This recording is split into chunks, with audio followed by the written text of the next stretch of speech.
Good morning 12th class. Today we are discussing about 12th classes unit number 2 which is named as current electricity.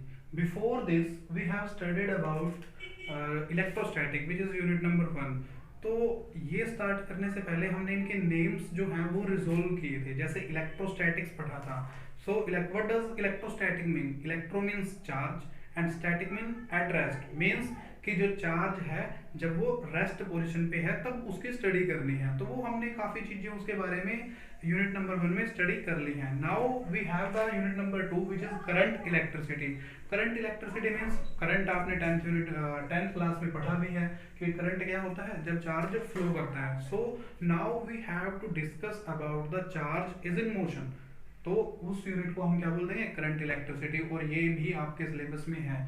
इनसे मिलते जुलते कुछ जो topics हैं वो आप 10th क्लास में ऑलरेडी स्टडी कर चुके हो. तो यहाँ पर आपको कुछ बेसिक सी बातें हैं वो पहले बता दी जाएंगी जो कि आपको पहले पता भी है, जिससे आपको आसानी रहेगी ये चीज़ पढ़ने में. तो करंट इलेक्ट्रिसिटी जो है वो पढ़ने से पहले हम देखते हैं कि करंट कहाँ से पास हो सकता है, या करंट को पढ़ने से पहले जो कुछ बेसिक बातें हैं उनको पता होना चाहिए. जैसे कि जो कि आपके लिए बहुत ही इजी चीज़ है वो क्या होता है? कंडक्टर और इंसुलेटर्स. ये आपने छोटी क्लासेस में भी बहुत बार पढ़े होंगे कि ये क्या होते हैं कंडक्टर्स. कंडक्टर मीन्स कि जिसके अंदर से which can conduct electricity. The material which can conduct electricity is known as conductor. And the material which offers high resistance means can't flow the electricity through that which उसको हम क्या बोलेंगे? Insulator. Insulator का क्या होता है? बहुत ज़्यादा रेजिस्टेंस हाई होता है. इलेक्ट्रिसिटी या करंट या चार्ज को वो एक जगह से दूसरी जगह नहीं पहुंचा सकता. तो हम बोलेंगे कि वो क्या है? इंसुलेटर है. इसके बाद एक टर्म और होती है उसको हम क्या बोलते हैं? Semi conductor. Semi conductor. तो सेमी कंडक्टर किसको बोलेंगे? कि जो कंडक्ट तो करता है means the material which can conduct electricity but less than the conductor and more than the insulator. तो उसको हम क्या बोलेंगे? Semi conductor. मतलब कि कंडक्टर तो है बट थोड़ा है, कम कंडक्टर है. तो ये कुछ बेसिक टर्म्स हैं जो हमें इसको पढ़ने से पहले थोड़ा सा रिवाइज करनी चाहिए. उसके बाद एक और बेसिक टर्म है जो कि हमारे यहाँ पर भी दी हुई है, उसको हम क्या बोलेंगे? Electric current. तो इलेक्ट्रिक करंट भी आपको पता ही है क्या होता है इलेक्ट्रिक करंट. 10th क्लास में भी आपने पढ़ा हुआ है. What do you mean by electric current? Means flow of electron through any cross section of any conductor in a given time which is known as क्या बोलेंगे उसको? कि वो क्या है? Electric current. मींस ये कोई कंडक्टर है तो इस पर किसी एरिया पर, मान लो यहाँ पर की हम बात कर रहे हैं, इस एरिया के ऊपर पर सेकंड या पर यूनिट टाइम में कितना चार्ज फ्लो हो रहा है उसको हम क्या बोल देंगे? Electric current. तो इलेक्ट्रिक करंट को हम किससे डिनोट करते हैं? ये भी आप काफी कुछ इसके बारे में पढ़ चुके हो. इसको हम किससे डिनोट करते हैं? I say. Electric current is represented by I. और आई को क्या लिखेंगे? चार्ज फ्लोइंग क्या वो divide by per unit time. Charge flowing per unit time. तो ये हो जाएगा इलेक्ट्रिक करंट. और इलेक्ट्रिक करंट की यूनिट क्या होती थी? रिमेंबर क्या होती थी? एम्पियर. इसकी यूनिट क्या होती है? एम्पियर. एम्पियर को किससे रिप्रेजेंट किया जाता है? ए से. अगर ए को हमने देखना है किसके इक्वल आएगा तो ampere is equal to Q by T. Q means coulomb. Q की यूनिट क्या होती है? चार्ज की unit coulomb. And the unit of time is second. ठीक है. If we have to define 1 ampere then we have to put 1 in front of each quantity. Then 1 ampere is equal to 1 coulomb divided by 1 second. So now we can define 1 ampere that so that if from any material if 1 coulomb charge is flowing in 1 second then the current flowing through the conductor will be called 1 ampere. तो इस तरह से हम इनको define कर सकते हैं. ठीक है. उसके बाद अब इलेक्ट्रिक करंट जो है वो हमने पढ़ लिया है. उसके बाद हमने क्या करना है? इलेक्ट्रिक करंट कैसा होता है? इलेक्ट्रिक करंट क्या होता है? एक स्केलर क्वांटिटी होता है. इलेक्ट्रिक करंट के बारे में अगर हम बात करें, आपने पढ़ा है स्केलर है और वेक्टर है. तो उसके ये स्केलर क्वांटिटी होता है. अब आपके माइंड में थोड़ा सा कंफ्यूजन भी हो सकता है कि इलेक्ट्रिक करंट है, कुछ वैल्यू तो होती है 5 एम्पियर, 4 एम्पियर, 2 एम्पियर, कुछ भी वैल्यू तो होगी definitely. Means this quantity has a particular magnitude at any time. But और साथ में क्या होगा? एक पर्टिकुलर डायरेक्शन में जा रहा है, तो मीन्स कि इसके पास एक डायरेक्शन भी है। लेकिन फिर भी मैंने क्या बोला है कि क्या होता है, स्केलर क्वांटिटी। तो स्केलर क्यों बोला जाता है इसको, क्योंकि ये जितने भी वेक्टर के लॉज हैं, जैसे आपने ट्रायंगल लॉ पढ़ा है, पैरेललोग्राम लॉ पढ़ा है, जो एडिशन में काम आते हैं, जो कम्यूटेटिव लॉ पढ़ा था, एसोसिएटिव लॉ पढ़ा है, तो जो करंट है वो उन सभी लॉज को फॉलो नहीं करता। जो वेक्टर के लॉज हैं उनको फॉलो नहीं कर रहा, तो means we can't call current as a vector quantity, so there is it is called as scalar quantity. ठीक है, तो स्केलर क्वांटिटी हमारे पास जो है वो करंट को बोला जाता है।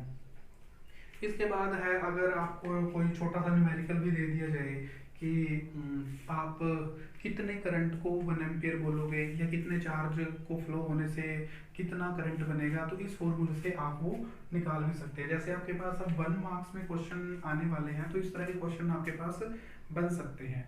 तो वो कैसे रहेंगे, उनको आप कैसे करोगे।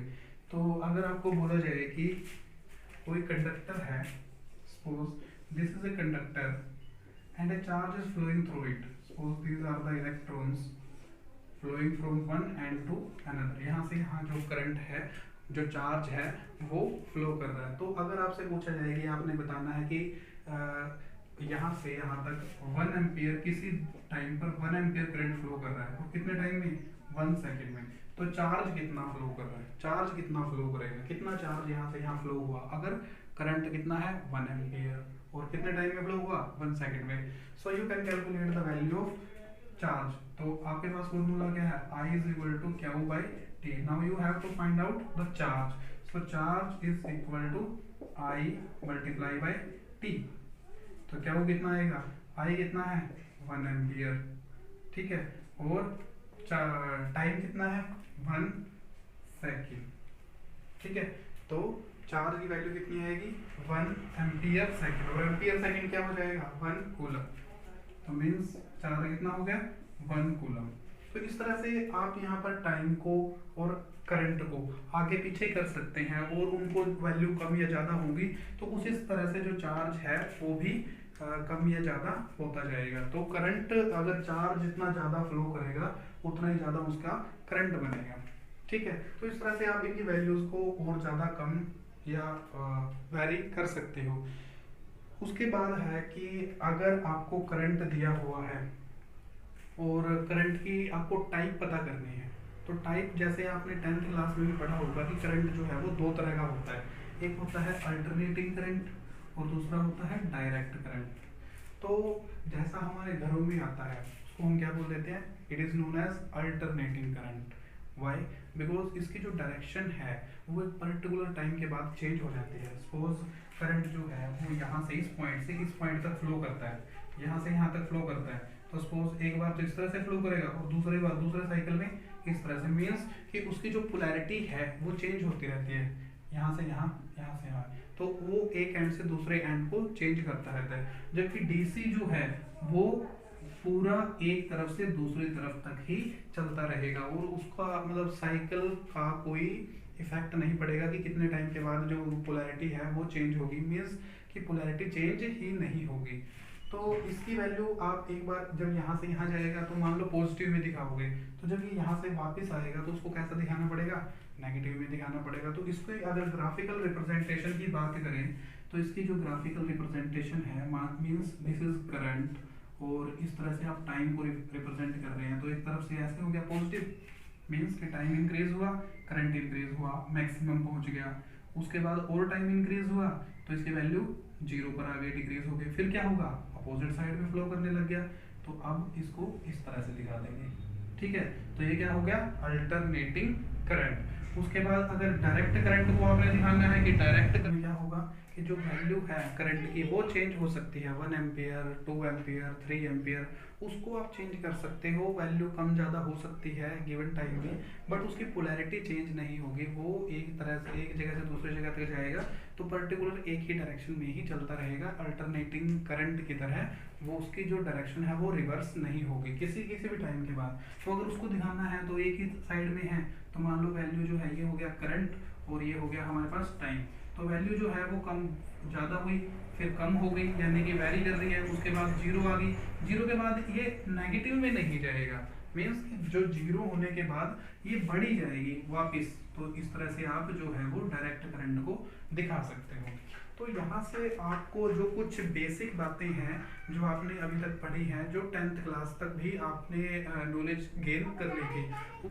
सो स्टूडेंट्स, नेक्स्ट अब जो हमने बात करनी है वो है इलेक्ट्रिक करंट इन कंडक्टर्स। तो इसके बारे में भी हमने काफ़ी सारे टॉपिक्स पढ़ने हैं। तो सबसे पहले ये जानते हैं कि कंडक्टर्स जो होते हैं वही करंट को कंडक्ट क्यों कर पाते हैं, उनमें ऐसी क्या क्वालिटी है। Then electric current in conductors, conductors के अंदर जो करंट होता है वो किस तरह से रोल प्ले करता है। तो सबसे पहले आपको पता होना चाहिए कि कंडक्टर जो है, जैसे मेटल्स हैं, बहुत सारे मेटल्स हैं, तो मेटल्स का अंदर क्या होता है, उनका जो स्ट्रक्चर होता है वो इस तरह का होता है कि कुछ इलेक्ट्रॉन्स फ्री हो जाते हैं उसमें, यानी कि जो न्यूक्लियस के साथ बॉन्डिंग है वो बहुत वीक हो जाती है, जो कि आपने आने वाले यूनिट्स में आगे भी पढ़ना है कि वो कैसे होता है। क्योंकि जो इलेक्ट्रॉन्स होते हैं वो न्यूक्लियस के चारों तरफ रिवॉल्व करते हैं, और जो न्यूक्लियस होते हैं किसी मेटल के अंदर, कंडक्टर के अंदर बहुत ज़्यादा नज़दीक होते हैं। तो एटम्स एक दूसरे के बहुत ज़्यादा नज़दीक होंगे, तो इसलिए वो एक दूसरे के इलेक्ट्रॉन्स के ऊपर भी इफेक्ट डालते हैं, और उन इलेक्ट्रॉन्स पर इफेक्ट डालने के कारण ना तो वो एक इलेक्ट्रॉन पर्टिकुलरली एक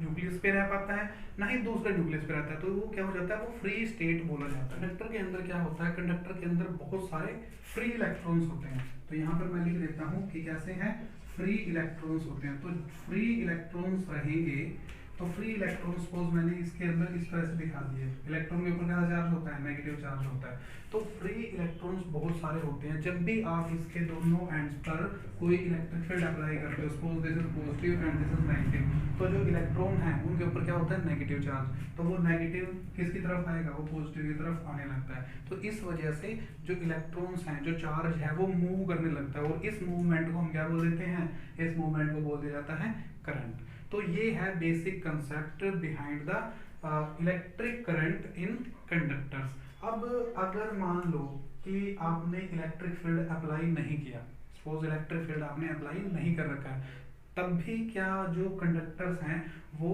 करंट को कंडक्ट करते हैं। जैसे कोई भी मान लो ये जो पेन है ये आयरन का बना हो, तो आयरन का है यानी कि मेटल का है, मीन्स कंडक्टर है। तो कंडक्टर अगर ये है तो इसके अंदर फ्री इलेक्ट्रॉन्स हैं, तो अब इसको हमने किसी भी बैटरी से नहीं जोड़ रखा है, तो क्या ये अभी भी करंट को कंडक्ट करता है। तो इस केस में क्या होगा, सपोज ये जो पेन है इसके अंदर फ्री इलेक्ट्रॉन्स तो हैं, बट जो ये मूव कर रहे हैं ये फ्री स्टेट में मूव कर रहे हैं। फ्री स्टेट मीन्स कि इनको किसी कोई भी अपनी तरफ अट्रैक्ट नहीं कर रहा है, ये मूव करेंगे, but due to the thermal energy, temperature के कारण इनको जो एनर्जी मिलेगी, so that they can move in any direction randomly.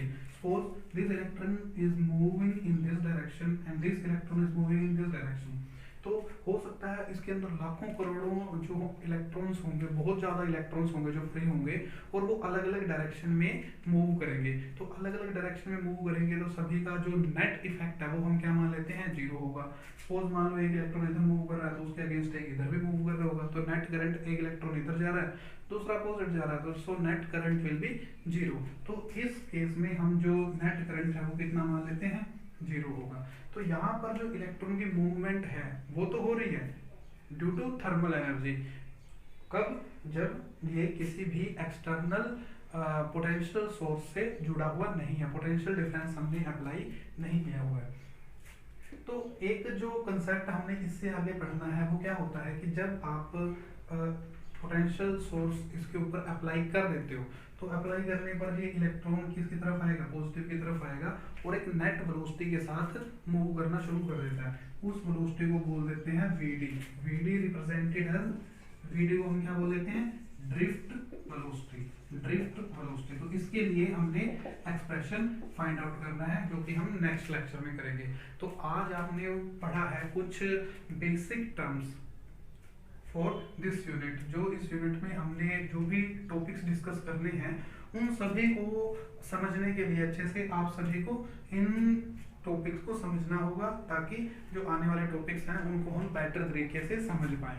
अभी भी कुछ कोई प्रॉब्लम आपको लग रही है then feel free to ask any time. और जैसा कि आपको पता है कि करंट इलेक्ट्रिसिटी जो है वो 10th का भी टॉपिक है, तो ये चीज़ें पढ़ने से पहले आप 10th की जो आपकी बुक है उसको भी कंसिडर कर सकते हैं, वहाँ से भी ये टॉपिक्स तैयार कर सकते हैं, जिससे आपको थोड़ा और बेसिक और छोटे लेवल से इसको पढ़ने में हेल्प मिलेगी।